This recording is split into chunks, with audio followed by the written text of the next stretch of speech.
The codebreakers who cracked Enigma looked at it, spent months on it, and quietly concluded they could not read a single word. These were not amateurs. These were the men who had dismantled the most sophisticated encryption system Nazi Germany ever produced. They had broken codes under wartime pressure, with lives depending on every solution. And yet this manuscript, old vellum, faded ink, written in a script no one has ever identified, stopped them completely. They never announced that failure publicly. That silence is where this story begins. Welcome to the Grim Archive. Tonight's file, the Voynich Manuscript. In 1912, a rare book dealer named Wilfrid Voynich was browsing a collection at the Villa Mondragone outside Rome, a Jesuit estate selling off assets quietly.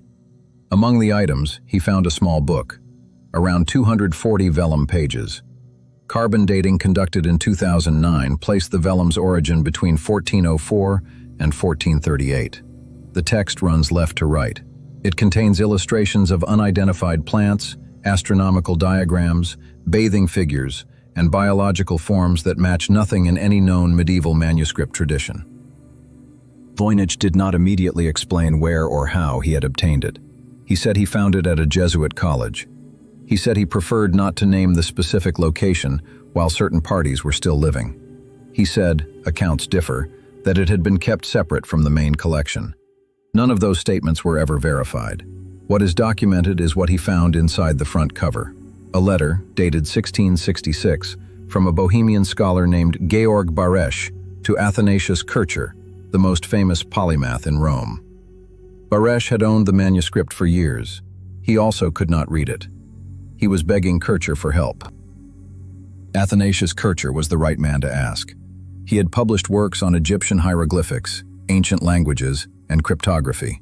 He ran a correspondence network spanning Europe. If anyone could decode an unknown script, Rome's scholars believed it was him. Kircher received Baresch's letter. He received, later, the manuscript itself, sent by another Bohemian scholar, Johannes Marcus Marci, in 1665, along with a second letter.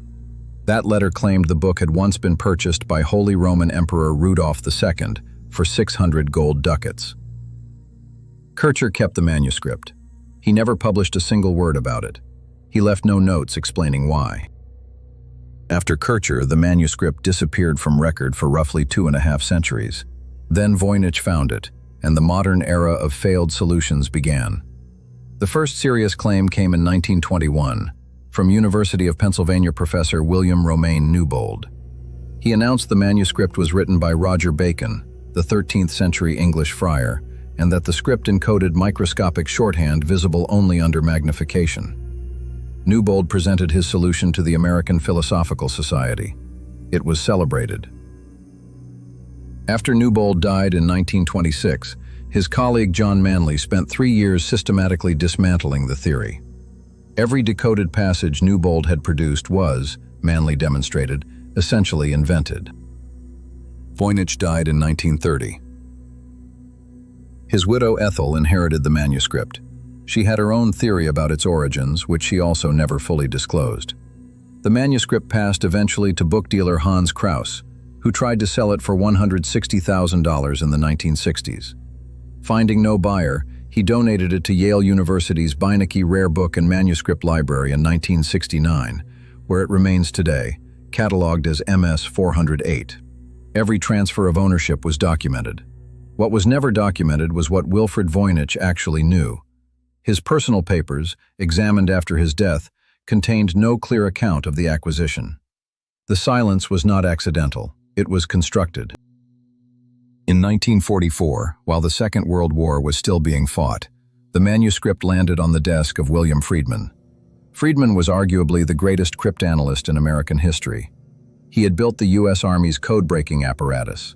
His team had broken Japan's purple cipher.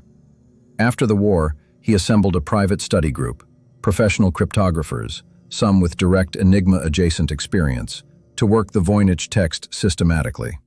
They met for years. Friedman believed, and never fully retracted, that the manuscript was a constructed philosophical language, an artificial tongue built to represent universal concepts. He also admitted privately that he could not prove it. The solutions kept arriving.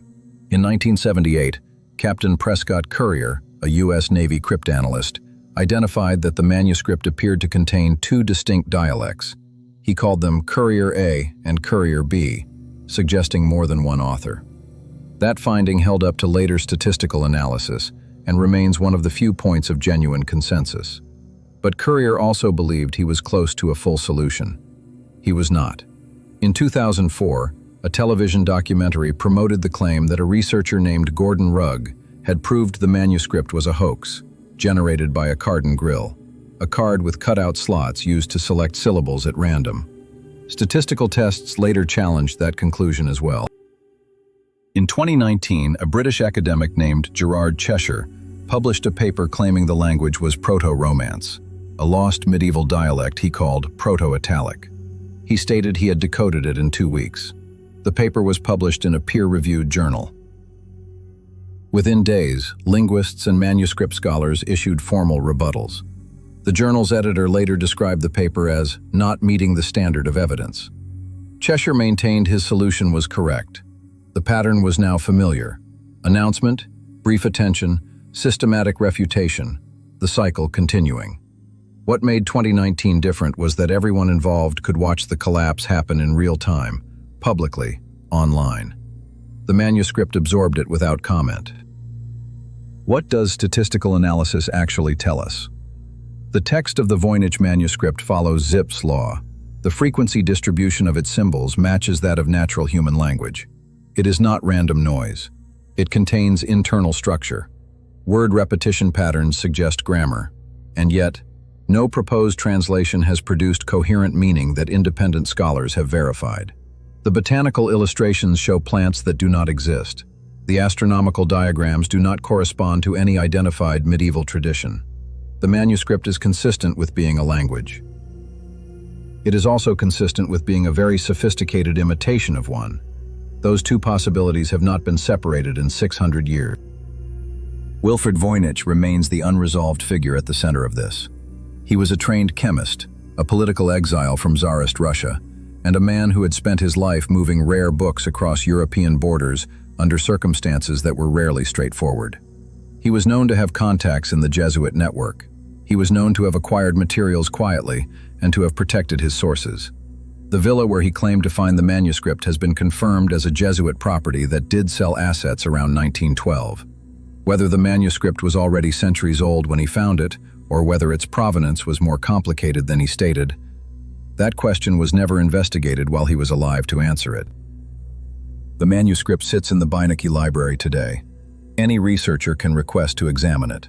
Thousands have. High-resolution scans are freely available online. Every page, every illustration, every line of that unbroken script.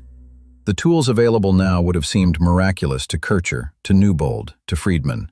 Machine learning models have been applied to it. AI language analysis has been run across its full text.